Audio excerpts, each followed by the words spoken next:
welcome to PQ, where we watch and talk about music as classical musicians.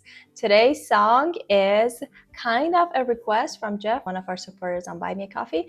I'm saying kind of because we took the liberty to change the song. He sent us a message about the lead singer of Blood, Sweat, and Tears passing away a few days ago as of recording this.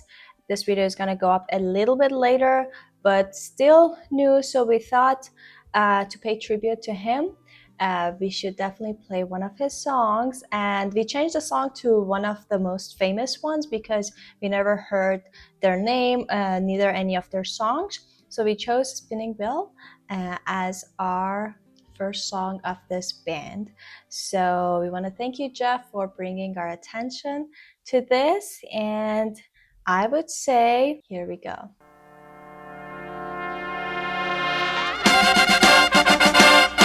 What goes up must come down.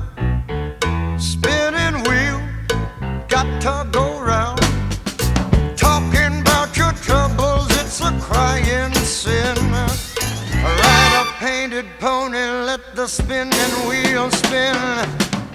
You got no money and you got no home. Spinning wheel, all alone. Talking about your troubles and you never learn. Ride a painted pony, let the spinning wheel turn. Did you find the directing sign on the straight and narrow highway? Would you mind the reflecting sign? Just let it shine within your mind. Wow, it's so much jazzier than I thought it would. I mean, I had no idea about the genre. Obviously, we hadn't heard this, but I love that it has a lot of jazz influence, actually, from the beginning of like having a brass section or instrument starting it to the piano, but also the double bass doubling. I think it was doubling the left hand of the piano, which was the bass. But I love that they were doing it together because they were adding, like, both of them, the combination were just like a cool texture in the bass, but also like just everything is just like a little bit of a nice surprise. I'm wondering where it goes from now.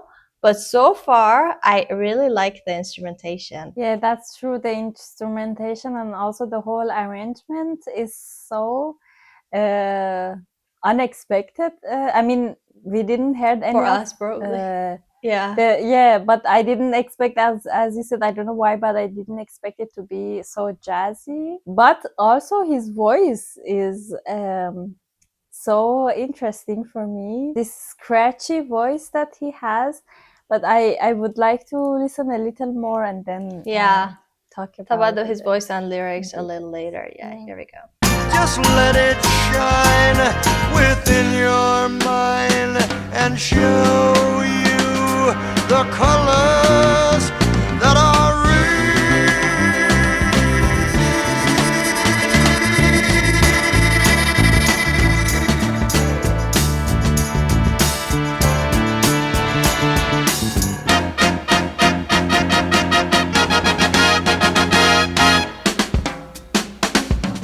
Someone is waiting just for you. Spinning wheel, spinning true. Drop all your troubles by the riverside. Catch a painted pony on the spinning wheel ride.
ride. Ride a painted pony, let the spinning wheel fly.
Oh my God. What an ending. Yeah. I think it was like separated between up until that moment, like, and then that moment. They were like two totally different sections. The whole song had this nonchalant feeling into it, and I think if I understood correctly, the lyrics was also talking about being careless and throw your all problems into the river and just take everything less seriously. And the whole arrangement was giving this feeling. And I will talk about the brass section in a bit, but if you would listen to the bass line, which I think it was played by like double bass pizzicato, it's adding like maybe 70% of this carelessness to the whole music, because the whole music was doing something, and then in the background the bass line was, at least in some places, was playing just a completely different scale, not like completely different tonality, but like something that it doesn't match the rest of the song at all. It was like, it's like the double bass player had like headphones on and is not listening to the other players at all, and just nonchalantly is playing a scale up and down. This was adding so much of this carefreeness to the song. I don't know if the instrumentation of the band is always like that or is just for this song, but if not, the choosing of brass section for this song is such a small choice, because brass instruments are one of the most instruments that can show this I don't care feeling.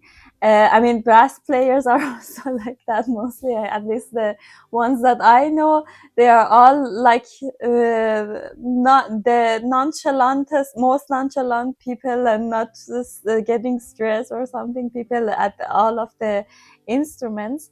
And I think it's a character that also develops into the instrument. But that's why I also that for example, trumpet is very famous or popular among jazz music, because it has this really like enjoying the moment, carefree feeling. Yeah, speaking of you brought up the brass section. I think that's like probably one of their signature, I'm guessing, because I mean that's kind of like the elephant in the room. You can't not talk about it. But I want to talk about how the whole ensemble was kind of like acting like an improvised jazz band at times. But at the same time, there were sections that really felt like everything is tight and everything is just locked in together. They rehearsed it. I mean, I'm sure the kind of like improvised versions were also rehearsed because it's a studio recording, but the feel of it, that was like, it really like it was a perfect balance between some of the passages and moments that they felt really improvised, kind of like sense of like spontaneity. You're just making it up as we go, especially the very last section, the ending of it, but also like the middle instrumental section between the verses that he was singing. But at the same time, the beginning of it, and then a lot of the times when he was singing, it really felt like everything is like fully planned to the detail. What a surprise, and what a nice surprise that we had also like a woodwind section at the end, and the melody or the themes that they were playing or how they were playing it reminded me of the cartoons, of like childish cartoons. It could be like a soundtrack of a children animation or a cartoon. It was also matching the concept, which was about acceptance and not think that deeply and not take everything too seriously, and let's go, because as a child you don't take so many things seriously. I mean, some really small things are very big for you because you don't have like that big complicated world, but at the same time you don't take anything too seriously, like the relationship between you and your friends, or what they say, what they do, or in general the whole thing that is in your life. They're not they're like one time there, the next second you forgot about them, and you know, it's like all really not complicated. And it was also, I think, matching the whole message of the music, that last section that came. And also rhythmically, I find it not repetitive, like with this kind of songs that are less serious, or like they want to show like more simplicity, and finding the simplicity in the life and not making everything too complicated.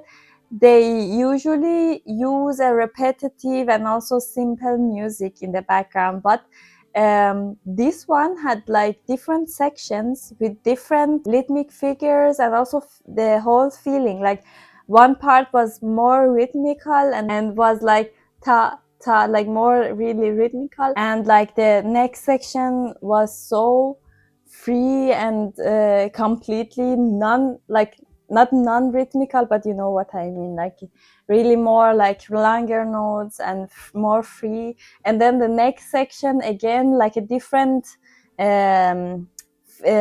feel of rhythm, like the tempo wouldn't change, or like it wasn't like a drastic change of like time signature or something, but there was a feeling that each of the sections has totally different time signature, or they have like completely different rhythmical approach.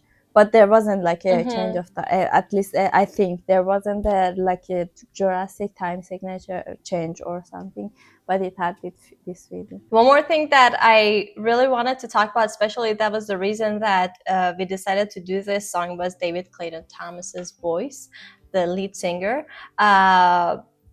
It was very interesting that his vocal style was not, I could not pinpoint, because if you played the first few seconds of the song, for me, I would say, okay, this is a jazz song. But as the song goes on, you really realize that, okay, it's not necessarily just jazz. It has a lot of like other genres elements, and I just double checked, and their genre apparently is jazz rock, which is very unique actually. So now I kind of like, it kind of makes sense, the vocal style that he is using, because the instrumental is they're more jazzy, and less rock.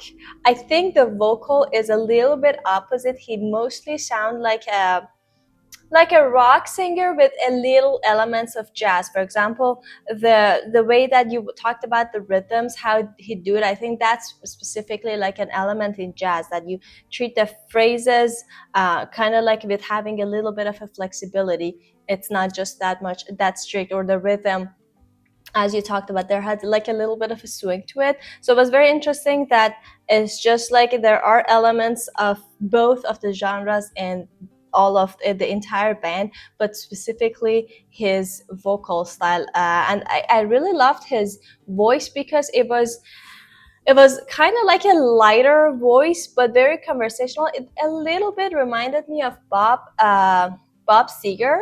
Uh, I don't know why. I guess it's just because of the way that he would, like, I don't know, his tone and a little of how he would just emphasize certain words or certain like phrases. So it was just reminded me just a little bit. I don't know why, because their genres are not that uh, similar at all. But it was a very interesting experience. I don't think we've ever experienced something like a jazz rock band, like a fusion of these two, that they're both like heavy on the both sides. So that was definitely an interesting um, experience and a great introduction to Blood, Sweat, and Tears. So we want to thank you, Jeff, for suggesting this beautiful band, and we want to thank you guys for watching us. We hope you enjoyed this video as well. Don't forget to like it, subscribe to our channel if you haven't already. If you want to support us more, there's a Buy Me a Coffee link in the description. We'll see you guys in our next video. Bye! Bye.